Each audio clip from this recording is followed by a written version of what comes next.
Stranger Things Season 4. This is the full spoiler review. I have a review on my blog. There shouldn't be really any spoilers in there, maybe a couple small ones. I ended up giving this season a 4 out of 5. I thought about doing 3.5. I think just the final episode especially was strong enough to, elevate the grade. The biggest issue with this season is that every episode, as far as I know, was an hour or longer, and they felt an hour or longer. Like there's just so much there, and it kind of dragged. I think the first episode had to been felt like a good 20 minutes before it really started going anywhere, besides just kind of catching up with the kids and the rest of the cast. But as it progressed, he started getting more and more into the main story and what the threat was, and then they took that strange break for about a month before the final 2 episodes dropped. What they ended up doing this season was there was basically 3, almost 4 different major plot lines, and they were all kind of spread out like geographically. You had the main story happening in Hawkins, where pretty much everybody knew pretty early on that there was a threat from the Upside Down. They found out about Vecna, and they were trying to make the moves to investigate it. So that was the most interesting of all the plots. And then the secondary one is that Mike went to California to visit 11 of those guys, and that was just okay. A lot of Mean Girls drama with 11 and the girls at her school and some of the other classmates.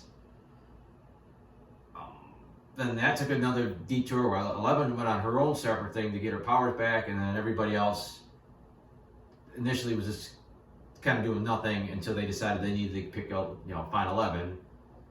So that was a weird road trip story for those guys, and then 11's thing was okay. I'm not really big into her and Papa's relationship.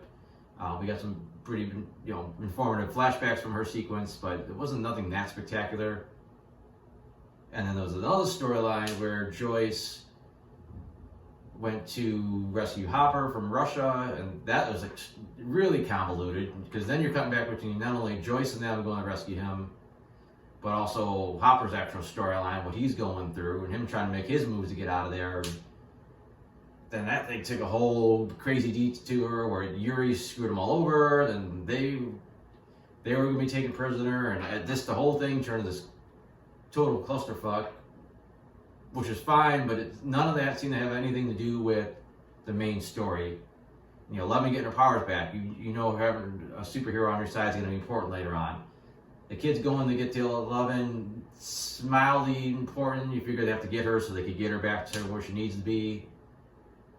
But the whole Russia thing, it's I couldn't really figure out how that was going to play into everything.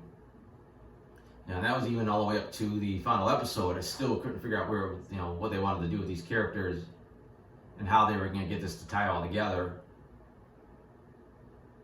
And then they finally did find a way, and it did work, but it was weird the way they did it. It's okay, they're in Russia, how do you get them home? And they said, you know what, nope, we're not even going to have to send them home. They're going to battle the Upside Down here by fighting the demi-dogs and the Demigorgon here.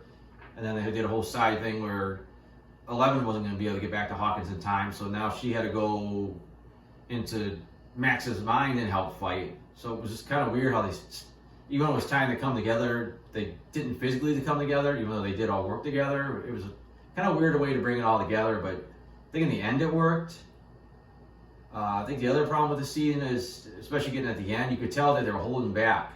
They weren't going to finish off back then. There was a lot of things they weren't going to do because it felt like it was all just a big setup for season 5. It was slightly reminiscent of Avengers Endgame, or not Endgame, but Avengers Infinity War going into Endgame, where they kind of did the whole thing and then they kind of lost, and it was all just a setup really for the next movie. There was a little bit of here, there's a slightly bit more closure this time, but it was definitely with the cliffhanger setup for season 5, which is supposed to be the last season. Vecna himself, pretty formidable threat, somewhat Freddy Krueger-like, instead of just coming into the dreams, he's kind of snatching you up, putting you in a trance, and then you're kind of going this like dreamscape or whatever, a mindscape or whatever it was supposed to be, and some pretty gruesome kills. His backstory was kind of weird because it's almost like you got his Vecna stuff, you have him as a child, and you have him as he was basically an orderly at where they were holding 11. I didn't really understand that whole thing. It's like, okay, he's super powered, they neutralized him, and instead of like studying him or locking him up or whatever, they just dressed him like an orderly. I'm like, all right, you pretend like you're an orderly now. Don't tell these kids that you have superpowers. It was kind of a weird move for the management to do this with their like star patient, if you want to call him that. As far as character-wise, like I said, 11 has her own little side story. Nobody else really has too much of a thing like that. Everyone's kind of doing their own thing. As far as the group going, like the whole group's working together, and they all got their little moments. Still got a lot of love triangles. You still got the love triangle with Nancy and Steve and Jonathan. There's almost a slight love triangle with Mike and Will and 11.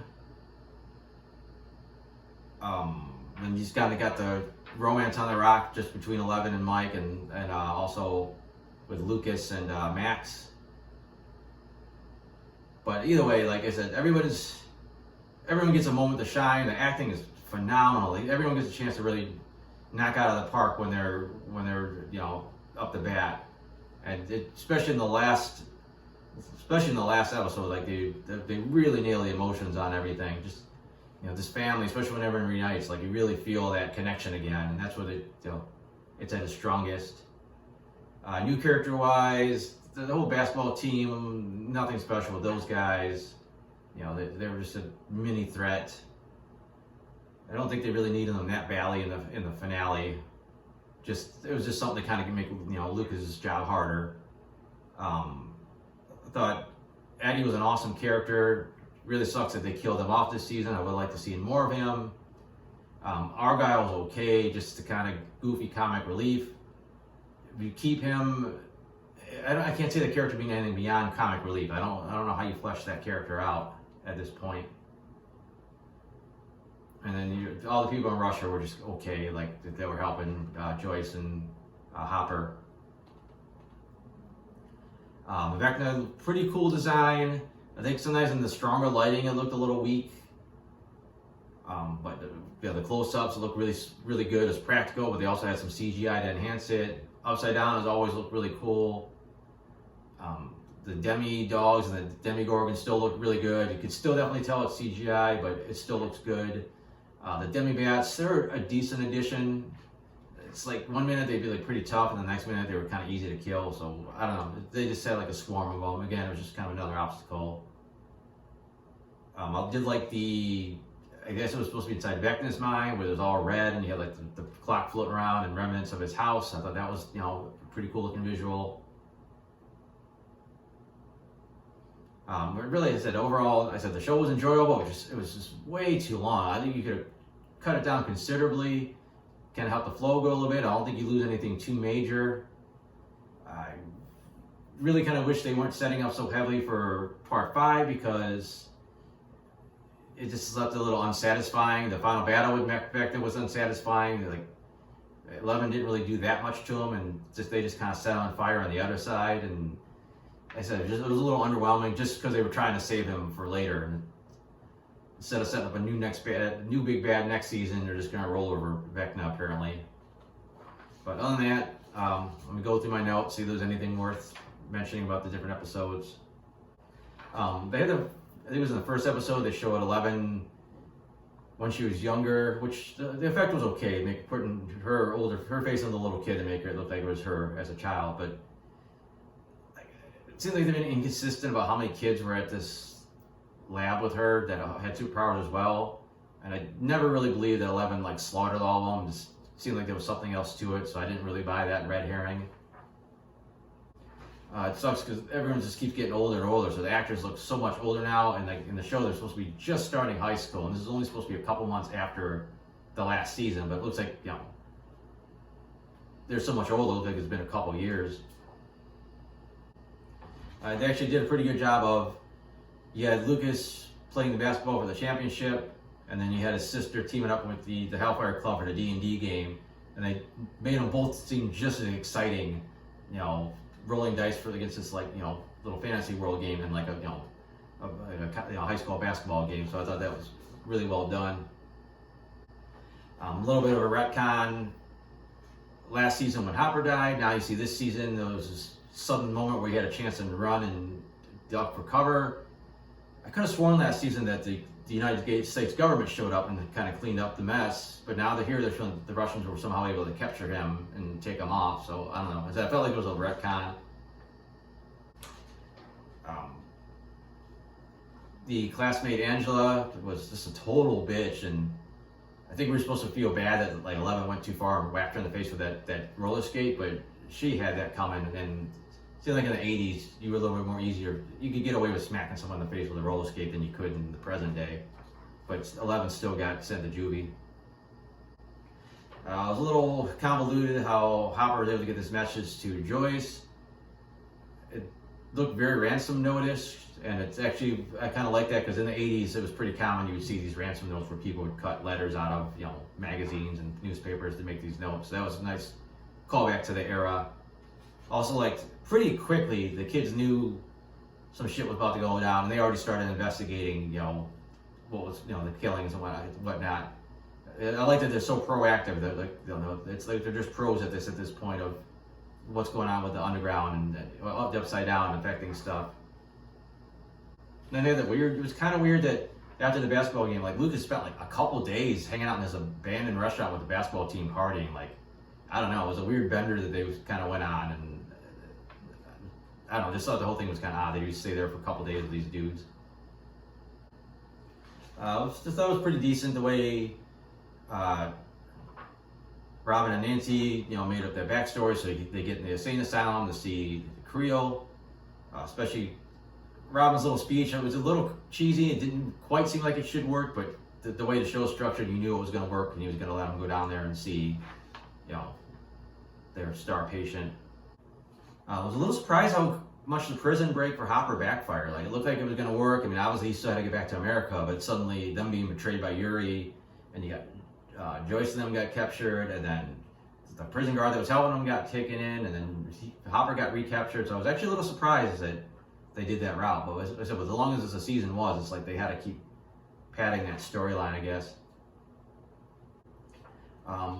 When Creel was seeing the visions that his son was giving him, it was extremely disturbing. They had that bassinet kind of rocking on fire with the baby, and they're screaming. Like I said, that was like almost a little too intense.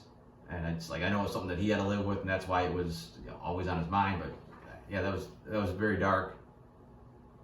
Really well done sequence where it looked like Max was going to be killed, and then strong use of the soundtrack as she, you know, usually would escape. But this show, you never know, because they're definitely willing to kill some fan favorites, and they said they did sort of kind of kill her in the season finale, but they left it kind of open-ended where she could come back, because they also like to kill people off and find a way to bring them back. A little shocked that came out of nowhere, the big shootout at the Wheeler's house. You know, you expect them to try to sneak out and escape from these guys watching them, and all of a sudden the army shows up and starts opening fire. So I thought that was a pretty shocking twist. And as I mentioned before, the jocks, I was surprised that their story still was continuing. Like, every time you thought that was it, it's like, wait, these guys are still involved in chasing after Eddie? And I figured for sure that when they saw that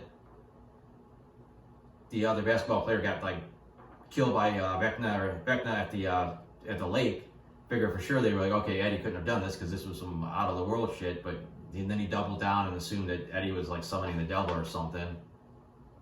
Which, the funny thing is, if you did grow up in the 80s, you will remember that people were assuming that people that played Dungeons and Dragons were cult-like, and they were like devil worshippers, and they were like going out and killing people for real because the game was somehow messing with their minds. It's one of those things the media like overplayed in the 80s and like tried to, you know, make a paranoia about something that was really nothing. they had that weird moment where like they had to stop at Susie's house to get her help, and it was just the most bizarre sequence I think in the entire series. Just you got the kid running around playing like an Indian, you got the other guy with the kid with a fake mustache making some crazy movie, and just it was just bizarre. So someone's just like, hey, let's just have the craziest shit happen as possible in this house. Like I couldn't even figure out were they all her kids or were they adopted brothers? Like I have no clue what the hell was going on. They only barely needed their help to get these directions. This whole weird thing with Argyle kind of, hook it up with her sister or whatever. Like, it was the most bizarre sequence, I think, all season. Just to get, coordinates to, where they were. They could have just got the coordinates from the dying agent and skipped that whole sequence. They never explained why the Upside Down version of Hawkins was, 3 years ago, as far as, like Nancy didn't have her gun yet, and some other things, like how her diary ended. I don't know why Hawkins is 3 years behind. Did it stop happening 3 years ago? At what point was the town even created in the Upside Down by Vecna? There was a couple of pretty big details that are missing out of this whole backstory here. It was very obvious that the orderly was up to no good and something shady about him. Like I said, obviously, eventually it was revealed that he was one. But I still don't understand why he was even in that position. A really cool idea using the light bright to communicate with the people stuck in the Upside Down. Sometimes it's a little inconsistent about the Demigorgons and the Demidogs. It's like sometimes you could kill them pretty easily. Sometimes they're almost impossible to kill. They had the one was partially dissected and still alive, and then he was able to shoot it in the head. And then there's other times it seems like you shoot them, it doesn't really do anything. I know the main Demigorgons are more powerful than the Demidogs because those things, flamethrower killed them instantly. Demigorgon just seemed to maybe weaken it. Random thing, they were trying to sneak around the mobile home section, and Eddie had to put on that Mike Myers mask. I don't know, he seemed like it was kind of obvious something that was even more shadier than Eddie just sneaking around. It's him putting on the Mike Myers mask. So I don't know, that was just kind of a weird sequence, so they could steal that whole RV. Decent sequence of 11 taking out the helicopter.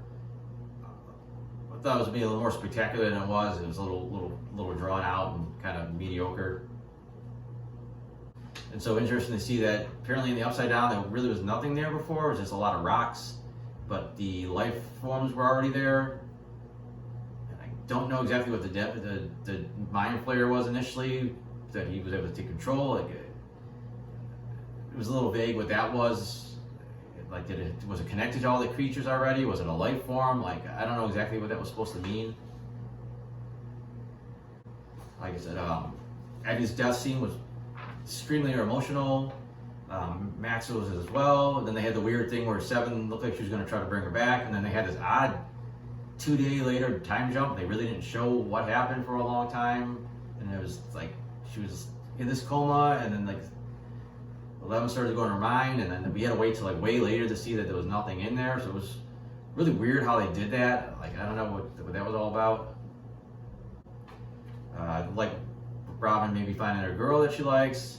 I don't know. They had to make her almost exactly like Robin though, same kind of personality, which you don't always necessarily date someone that's just like you. But really cute scene where Harrington saw that and he was happy for her. So again, like I said, the emotional stuff with these characters always seems to work so well. Just I love Dustin talking to Eddie's uncle. That was a fantastic scene. That one, good emotional punch.